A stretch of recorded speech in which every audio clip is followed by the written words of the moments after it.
안녕하세요. 김유라입니다. 오늘은 육아서를 가지고 왔어요. 나는 천천히 아빠가 되었다 라는 책이고요. 이 책은 가수 이소은, 그리고 이제 이소은의 언니인 피아니스트 이소연, 이렇게 두 딸을 키워낸 아버지가 쓴 책입니다. 제가 이 책을 사게 된 이유는 영재발굴단에 이 아버지가 나왔었어요. 작년에 제가 그 방송을 봤고 방송 내용이 너무 좋아서 남편한테 유료 결제를 해가지고 제가 보냈거든요. 이것 좀 한번 보라고. 그래서 좀 재밌게 영재발굴단을 봤었고 또 이게 책으로 나왔다고 해서 이분의 육아 철학이 너무 궁금한 거예요. 저도 이제 아이들을 키우니까. 이 앞에 뭐라고 써있냐면 되게 재밌어요. 아빠의 방목 철학. 여기 써있어요. 아빠의 방목 철학.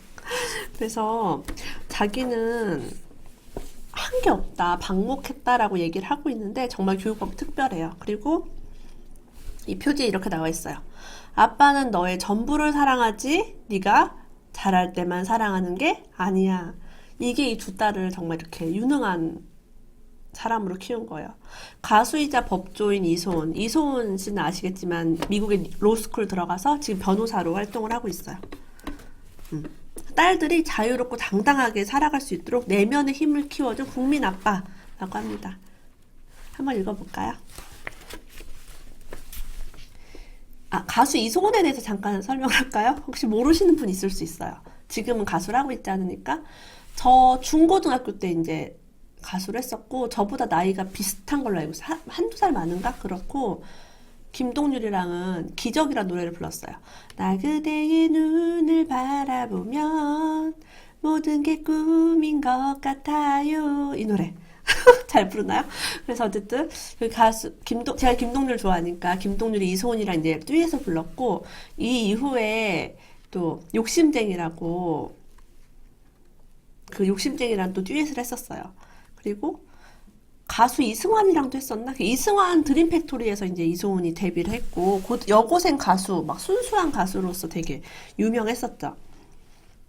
그리고 고려대학교로 갔어요. 이제 활동하면서 이제 공부도 잘해가지고 학교도 좋은 데 가고, 그래서 되게 유명했던 그런 가수입니다. 개인적으로 저는 질투를 어마어마하게 했죠. 제가 좋아하는 가수랑 자꾸 듀엣을 하고 이러니까. 예. 그래서 관심을 가지게 됐어요. 자, 이 아버지의 교육 철학을 한번 그럼 보겠습니다. 누군가가 내게 아이들을 어떻게 키웠느냐고 물어볼 때 떠오르는 단어는 단연 방목이다. 내게 방목이란 매우 단순한 것이다. 아이들을 위한 것인가, 나를 위한 것인가, 이 한 가지만 생각하면 된다. 아이들에게 숙제를 하라고 혹은 책을 읽으라고 말했던 기억이 없다. 무엇을 하지 말라거나 무언가를 하라고 얘기하는 것도 우리 부부에게는 낯선 일이다. 어쩌면 나 자신이 부모에게 어떤 지침을 받아가며 성장해 온 것이 아니었기 때문인지도 모른다. 내게는 요즘 유행하는 선행학습이나 족집게 과외, 요점 정리 같은 단어가 정말 낯설다. 사실 그런 것이 중요한지 생각해 본 적도 없다. 특별한 교육과 관련해 어떤 정보를 알아내려 노력한 기억이 없다. 요즘의 부모의 관점에서 우리 부부는 그야말로 빵점 부모였다. 교육 정보보다 더 중요한 것은 자녀에 대한 믿음과 관계 맺음이라고 생각한다. 저는 이게 너무 좋은 것 같아요. 아이에게 뭘 하라고 하거나 하지 말라고 한 적이 없다. 이게 뭐냐면 아이를 믿었다는 거야.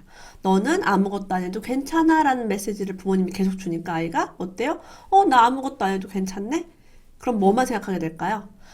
남이 요구하는 일, 남이 기대한 일을 하지 않고, 그럼 나는 이 비어있는 시간에 뭐 하지? 하니까 이소은 씨는 막 노래도 부르고, 언니는 피아노 치고, 피아니스트가 되고, 그런 거죠.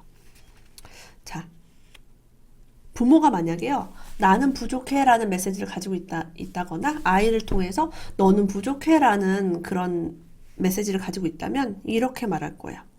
속으로, 우리 아이는 나보다도 노력을 안 하네? 나도 부족한데? 쟨 더 부족하네? 큰일 났네? 불안하네? 너는 이대로 그냥 그대로 가면 잘못될 거야. 너는 대학을 못 갈 수도 있고 취업을 못 할 수도 있어. 이렇게 공부를 안 하면 큰일 나. 책을 이렇게 안 읽으면 안 돼 라는 메시지를 부모가 아이한테 주고 있다면 아이는 그 부족해 라는 그 에너지를 계속 가지고 가겠죠. 그럼 아이가 부족한 사람이면 이렇게 자유롭게 할 수 있을까요? 자신감이 생길까요? 안 생기죠. 근데 이 부모가 아이한테 준 게 믿음과 기다림이었어요. 너는 괜찮아. 아무것도 안 해도 돼. 숙제 안 해도 되고 책 안 읽어도 돼라는 거 하니까 아이가 자신감을 오히려 갖게 된 거예요. 자, 근데 우리가 너는 부족해, 너는 노력해야 해, 숙제도 해야 해, 공부도 해야 해. 이 메시지는요, 엄마가 안 줘도, 아빠가 안 줘도 학교, 사회에서 충분히 갖고 있어. 충분히. 예, 전혀 부족함이 없어요. 그래서 오히려 균형감 있게 엄마, 아빠가 안 해도 되라는 메시지를 주는 게 저는 개인적으로 좋다고 생각을 합니다.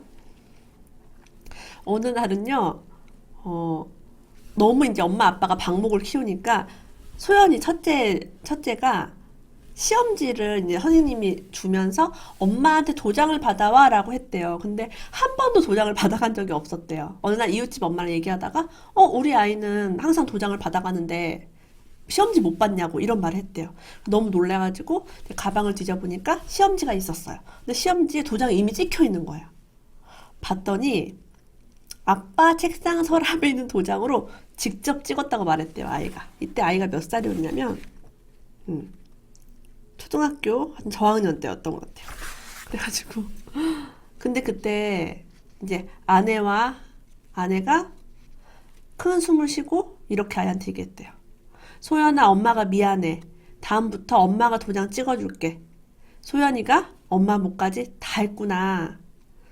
불안과 혼란스러움이 뒤섞인 감정으로 바짝 긴장했던 딸아이는 안도하는 표정과 함께 눈가에 눈물이 그렁그렁 맺혔다. 아내와 딸 사이에 위험한 긴장이 풀어지고 다시 밝아진 딸의 모습을 지켜보며 나도 공범자 같아 내심 마음이 불편했다. 우리가 방목이라는 명목 아래 아이를 제대로 살피지 못한 것은 아닐까? 혹시 방목의 부작용이 아닐까? 그러니까 이런 어떤 방목을 했던 결과가 아이가 그냥 엄마한테 말도 안 하고 몰래 도장을 찍는, 엄마가 애 점수도 모르는. 근데 제가 왜 웃음이 나냐면 저도 아이들 점수에 별로 관심이 없어가지고, 네. 그래요. 아이가 어느 날 점수를 잘 받으니까 가져오더라고요. 많이 틀릴 때 안 가져오고, 다 맞거나 한 개 틀리거나 이러면 한 90점 이상 나오면 알아서 들고 와요. 아, 너무 공감이 돼가지고, 그래요. 아이가 잘하지 못하니까 보여주기 싫었겠죠. 몰래 찍은 건데, 엄마가 야단치지 않고 이렇게 지혜롭게 얘기한 거예요. 어느 날 큰딸이 초등학교 3학년 때요. 담임 선생님이 의논할 일이 있다고 연락을 해왔대요. 찾아오라고. 그래서 봤더니 담임 선생님이 아이 공책을 펼쳐서 보여줬대요. 딸아이는 다른 아이들처럼 국어, 산수, 사회 공책을 각각 따로 사용하지 않고 한 공책의 앞면에는 국어라는 제목을 쓰고 국어 시간의 교육을 필기했고, 제일 뒷면에는 산수라고 적고 산수 문제를 풀었고, 중간에는 사회라고 적었대요. 그래서 근데 대단한 게 이 아내는 돌아오면서 아이가 왜 그렇게 필기했을까 하고 곰곰이 생각했지만 그것이 특별히 잘못된 일로 보이지는 않았다. 멋지죠? 아이의 그런 선택을 존중해 주는 거예요. 혼낼 만도 해요. 너 왜 노트를 따로 안 쓰고 이렇게 앞뒤로 이렇게 저렇게 썼니? 라고 하지 않고 뭐 그렇게 쓰면 어때? 라고 생각을 한 거죠. 하지만 이제 아이랑 같이 문방구에 가서 노트를 샀대요. 하지만 아이가 이렇게 얘기했대요. 왜 자신이 사용하는 방식대로 필기하면 안 되는 것이냐며 불만을 터뜨렸대요. 그래서 다음날 우리는 두꺼운 노트를 하나 또 사가지고 딸이 좋아하는 방식으로 사용할 수 있도록 선생님 허락을 받았대요. 진짜 대단하시죠?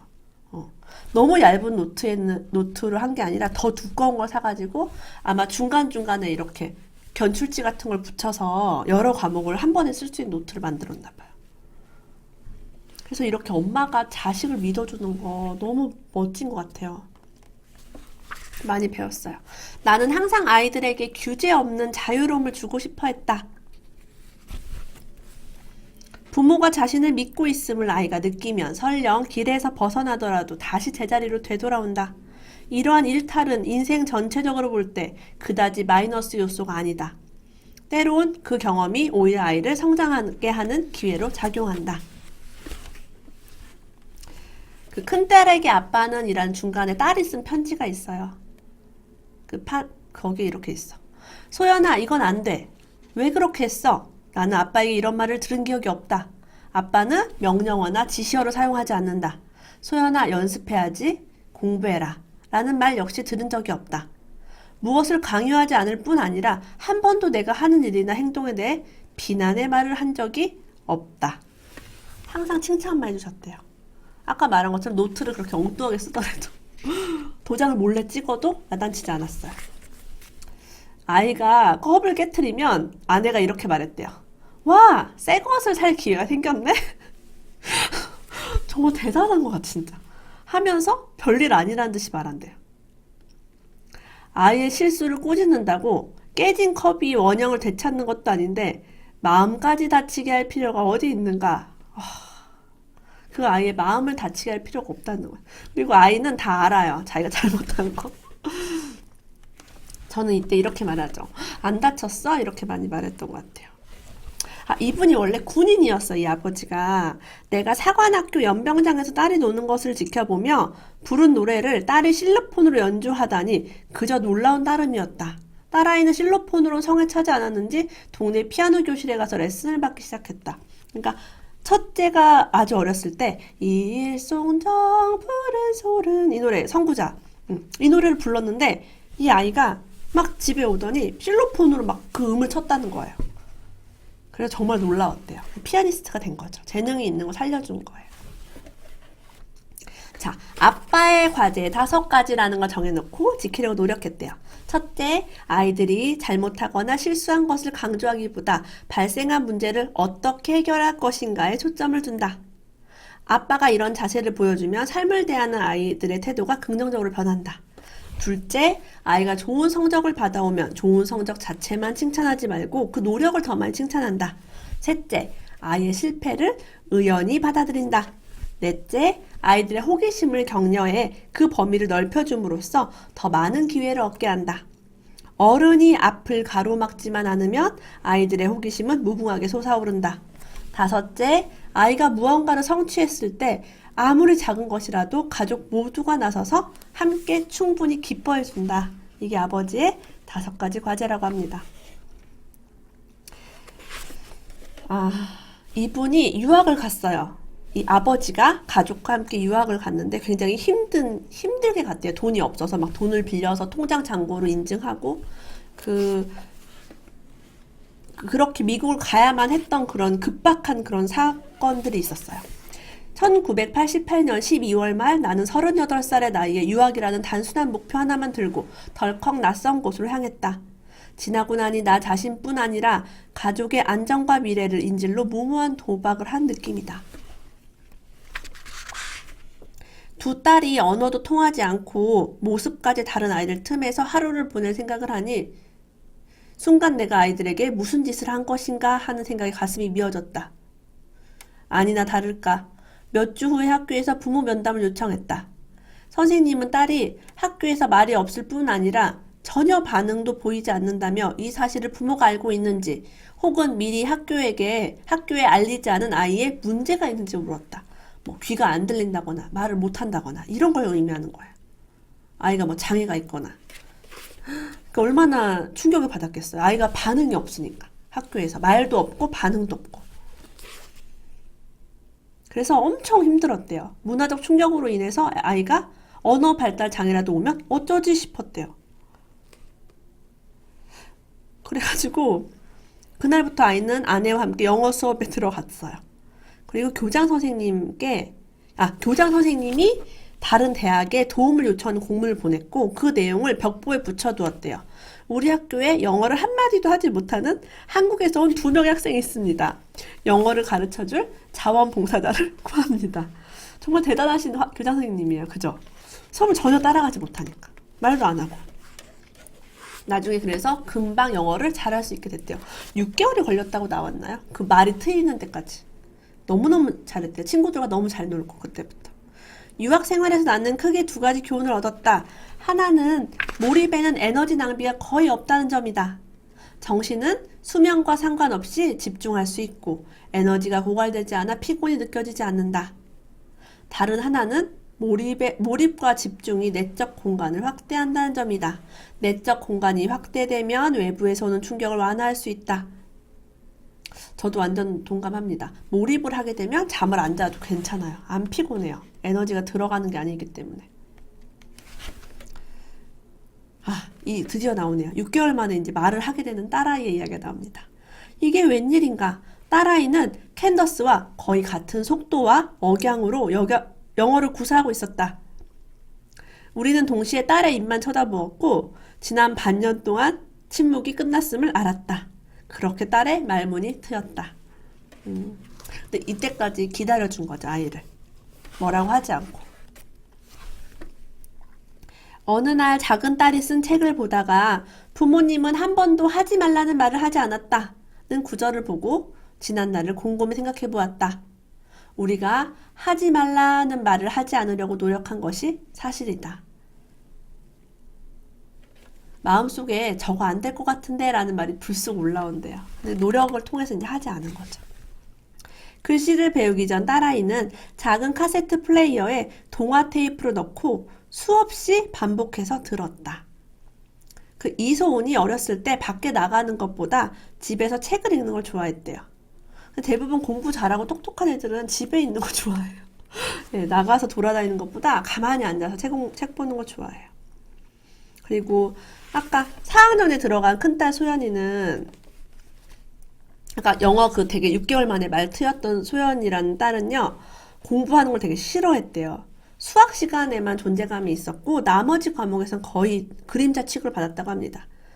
항상 다른 생각을 했고 영어 시간은 전혀 알아들을 수 없어서 딴 생각을 했대요. 한 번은 창 밖을 내다보며 눈알 굴리기 연습을 했는데, 눈알 굴리는 거 여러분 아시죠? 눈 이렇게 빙글빙글 굴리는 거. 갑자기 옆에 앉은 친구가 외마디 소리를 지르며 손으로 딸을 가르쳤대요.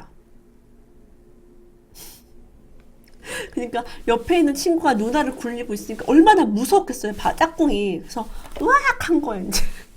그래서 선생님이 막 혼나고 아내가 학교에 또 불려 갔다 와야 됐고, 우리는 딸이 받고 있는 스트레스가 느껴져서 가슴이 아팠대요. 그래서 이 아이가 외톨이가 되지 않도록 생일에 막 반 전체를 초대하고 주말 파티가 있을 때 친구를 막 태워서 같이 놀러 가게 해주고 이렇게 했대요. 큰딸을 외로움과 스트레스에서 구해준 것은 피아노였어요, 피아노. 피아노는 언어가 아니잖아요. 음악이잖아요. 예술은 정말 좋은 것 같아요. 국경과 이런 언어와 상관없이 예술은 표현할 수 있기 때문에. 그래서 피아노에 좀 더 몰입할 수 있었던 계기가 아마 이런 언어적인 거. 갑자기 유학 가서 힘들었던 것 같아요. 부모는 자신의 모든 것을 희생해 자녀 교육에 보탬이 되고자 한다.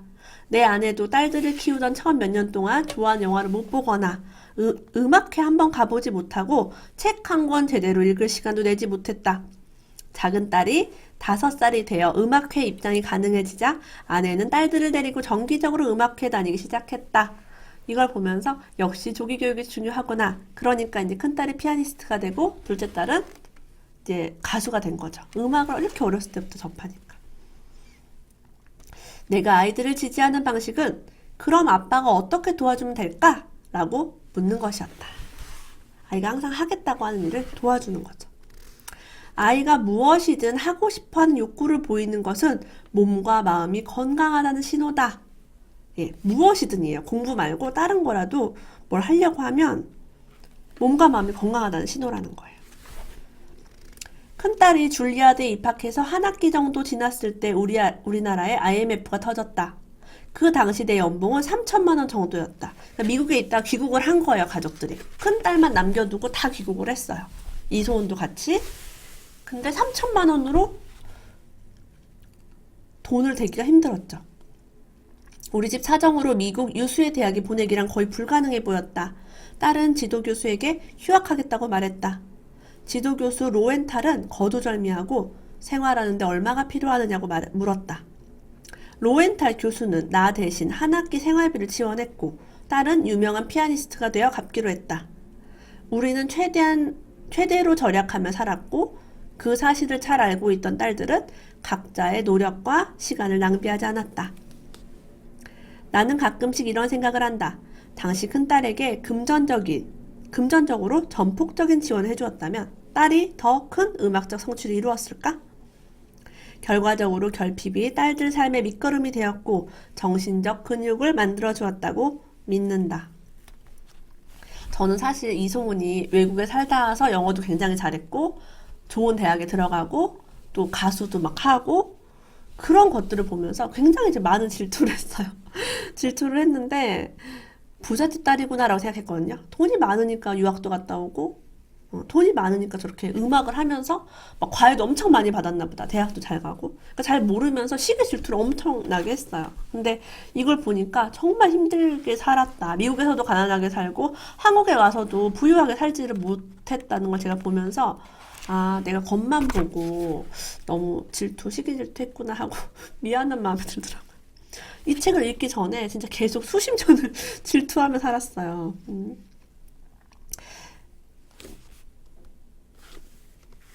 그 다음에 어떤 일이 또 있었냐면, 아, 미국으로 떠나기 전에 돈을 지인한테 맡겨놨대요. 그리고 그 지인한테 돌아오면서 아파트 전세를 구해달라고 했어요. 근데 알고 봤더니 그 지인이 그 돈으로 주식 투자해서 날려먹은 거야. 그래서 전세가 아니라 월세를 구해놓은 거예요. 대박이죠. 그래서 이 이소은 가족이 월세를 내야만 했어요. 그다음에 자산이 사라진 거죠, 돈이.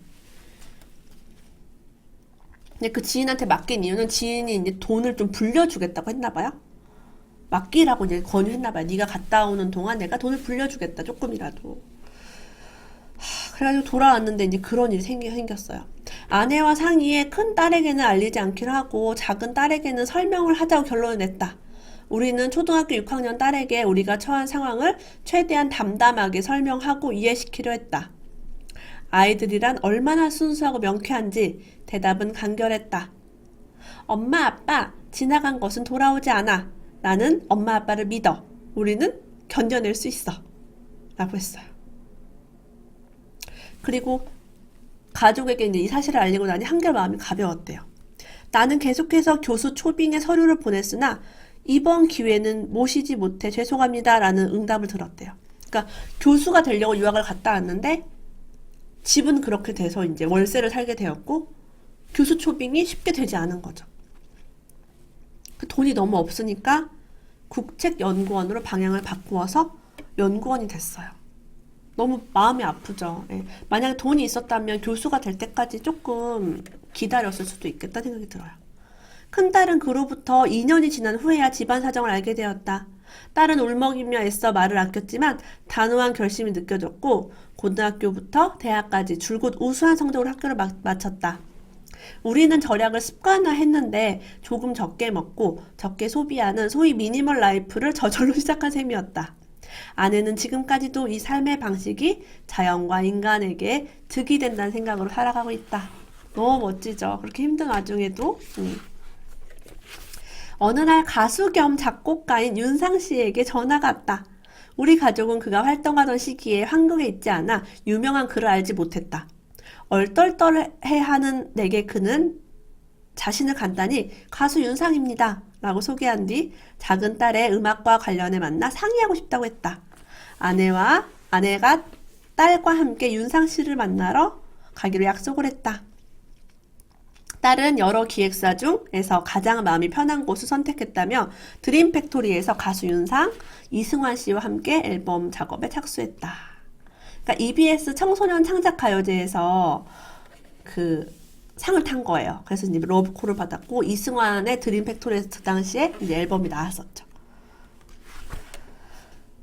퇴원하자마자 딸은 연습에 매진하기 위해 마리나 선생님 집으로 찾아갔다. 교통사고가 났어요. 큰딸이 미국에서. 몸은 파편에 맞아 피멍과 생채기로 뒤범벅이었고 시간이 지날수록 사고 후유증은 심해졌다. 대회를 앞두면 보통 하루에 7시간, 8시간 연습해야 했지만 자신의 의지와 달리 30분도 지속하기 힘들었다. 오른팔은 아예 들어올릴 수조차 없었다. 제대로 해낼 수 있을까 하는 두려움이 엄습할 때마다 딸아이는 엄마와 1시간씩 통화를 했다. 결과적으로 이 대회에 나가서 상을 탔어요.